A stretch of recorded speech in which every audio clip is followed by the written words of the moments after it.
RSS, ये तो जहर के जैसा है। जहरीले सांप को आप मार देना चाहिए।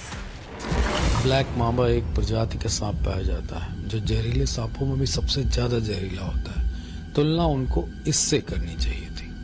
इमरजेंसी वाली माइंडसेट है, ये हिटलर शाही है, ये तालिबानी सोच है।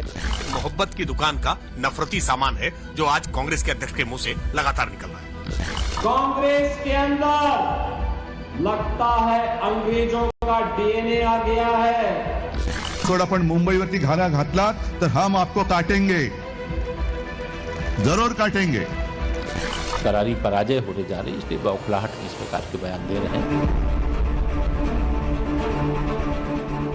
महाराष्ट्र विधानसभा चुनाव में अब सिर्फ कल का दिन बचा है। परसों यानी 20 नवंबर को मतदान होना है। उससे पहले चुनावी प्रचार के आखिरी दौर में लड़ाई और जुबानी तीर तेज हो चले हैं।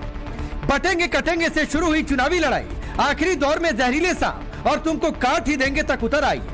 कांग्रेस अध्यक्ष मल्लिकार्जुन खड़गे ने तो बीजेपी और आरएसएस को जहरीला सांप बता दिया और उन्हें मार देने की बात तक कह डाली। सबसे खतरनाक अगर कोई चीज इस देश में पॉलिटिकली है तो वो बीजेपी और आरएसएस। ये तो जहर के जैसा है। जहर मालूम है ना आपको? ये जहर सांप अगर एक बार काटा तो खत्म आदमी होता है, जहरीला सांप। तो इसलिए ये जहरीले सांप को आप मार देना चाहिए।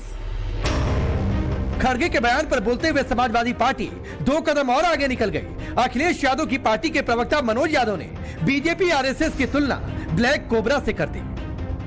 ब्लैक मांबा एक प्रजाति का सांप पाया जाता है जो जहरीले सांपों में भी सबसे ज्यादा जहरीला होता है। तुलना उनको इससे करनी चाहिए थी। तब शायद मेरे ख्याल से इस देश और दुनिया को बेहतर समझ में आता कि आरएसएस और बीजेपी कितने जहरीले हैं, नफरत की खेती करते हैं, जहर बोते हैं और आपस में भाई को भाई से लड़ाते हैं। सिर्फ किस लिए? सत्ता की प्राप्ति के लिए, कुछ चंद लोगों के हाथ में ताकत रह जाए इसके लिए। कांग्रेस अध्यक्ष के बयान पर बीजेपी ने चौतरफा पलटवार किया। बीजेपी ने कहा राहुल गांधी मोहब्बत की दुकान की बात करते हैं लेकिन उनकी दुकान में नफरती सामान है। जागी रही भावना जैसी ये नफरत की पराकाष्ठा है। राहुल गांधी कहते हैं कि मैं मोहब्बत की दुकान चलाता हूं। मोहब्बत की दुकान की भाषा ये है कि जहरीला सांप है, भाजपा मार देना चाहिए। ये तो पराकाष्ठा है। नफरत से भरे लोग ये खुद देश में नफरत फैला रहे हैं। कांग्रेस पार्टी की हताशा दिखाई पड़ रही है। हरियाणा के चुनाव परिणाम के बाद कांग्रेस पार्टी बड़ी उम्मीद के साथ थी कि महाराष्ट्र में और झारखंड में उसको शायद कुछ गेन हो सकता है, लेकिन आज जिस तरह से चुनाव प्रचार में परिणाम दिखाई पड़ रहा है वो स्पष्ट है कि कांग्रेस पार्टी के लिए बुरी तरह से पराजय होने जा रही है और इसीलिए मल्लिकार्जुन खड़गे अपने होश खो बैठे हैं। रोज एक नए किस तरह के बयान दे रहे हैं जो बयान राजनीतिक मर्यादा को तार तार करने वाले हैं। वो कभी योगी आदित्यनाथ जी को लेकर के आतंकी कहने की भाषा का प्रयोग हो और अब राष्ट्रीय स्वयंसेवक संघ को जहर बताने की भाषा का प्रयोग हो। ये मोहब्बत की दुकान का नफरती सामान है जो आज कांग्रेस के अध्यक्ष के मुंह से लगातार निकल रहा है। बीजेपी ने खड़गे के बयान को इमरजेंसी वाली मानसिकता बताया और चुनाव आयोग से कड़ी कार्रवाई की मांग की। वहीं यूपी के सीएम योगी आदित्यनाथ ने करारा पलटवार करते हुए कांग्रेस के डीएनए को अंग्रेजों का डीएनए होने की बात कह दी। राजनीतिक प्रतिद्वंदियों को जहरीला सांप कहकर उनके खिलाफ लोगों को भड़काना और कहना कि उनको मार देना चाहिए, मतलब ये इमरजेंसी वाली माइंडसेट है, ये हिटलर शाही है, ये तालिबानी सोच है। इसका हम खंडन करते हैं और इलेक्शन कमीशन से उम्मीद करते हैं कि कड़ी कार्रवाई हो। कांग्रेस का इतिहास तो बांटने का ही रहा है। अपने राजनीतिक स्वार्थ के लिए इन्होंने देश को बांटा, हिंदू समाज को बांटा, जाति के नाम पर, संप्रदाय के नाम पर, क्षेत्र के नाम पर, भाषा के नाम पर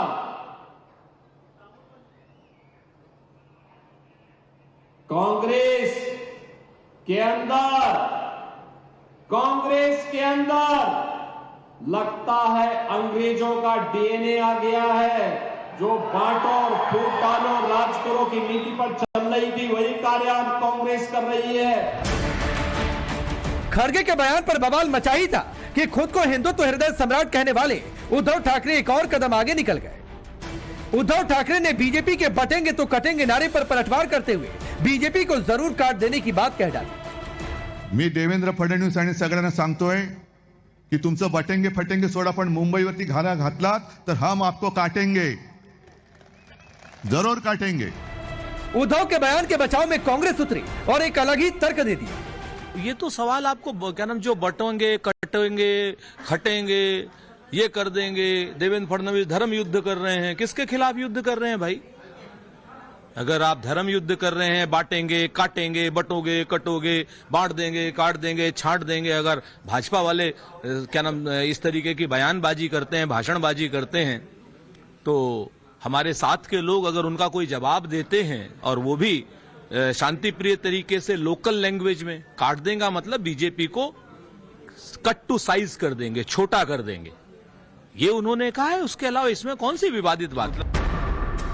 बीजेपी ने उद्धव ठाकरे के बयान पर पलटवार किया और कहा कि हार की बौखलाहट से उद्धव ठाकरे ऐसी बयानबाजी कर रहे हैं। महाराष्ट्र के अंदर जो विधानसभा के चुनाव होने जा रहे हैं उसमें फिर भारतीय जनता पार्टी की अगुवाई में एनडीए की सरकार बनने जा रही है। इससे जो इंडी गठबंधन है, जिसे वो अलग से गठबंधन महाराष्ट्र अघाड़ी करके बनाया हुआ है, उसकी करारी पराजय होने जा रही है। इसलिए बौखलाहट में इस प्रकार के बयान दे रहे हैं। बाला साहब एक ऐसे नेता थे जिनके कारण से यहाँ हिंदुत्व की जड़ें जमी है। उद्धव ठाकरे जी ने, उनकी आत्मा रो रही होगी ऊपर, कितना गलत निर्णय रहा है। मैं उम्मीद करता हूँ भाजपा और उनके साथ वालों के साथ जनता है वो निश्चित सरकार। चुनाव कौन जीतेगा, जनता किसे वोट करेगी, ये 20 नवंबर को तय होगा। नतीजे 23 को आएंगे, लेकिन चुनाव से पहले इस तरह की जहरीली बयानबाजी से सवाल उठ रहे हैं। सवाल की सत्ता पाने के लिए राजनीति का स्तर कितना गिर चुका है? क्या बीजेपी और आरएसएस को जहरीला सांप और काट डालने की खुल्लम-खुल्ला बात कर महाविकास अघाड़ी चुनावी मैदान में जीत दर्ज कर पाएगी? सबसे बड़ा सवाल, आखिर उकसाऊ और जहरीले बयानों के जरिए वोटरों को भड़काने का क्या काम नहीं किया जा रहा? Bureau report, times now Bharat.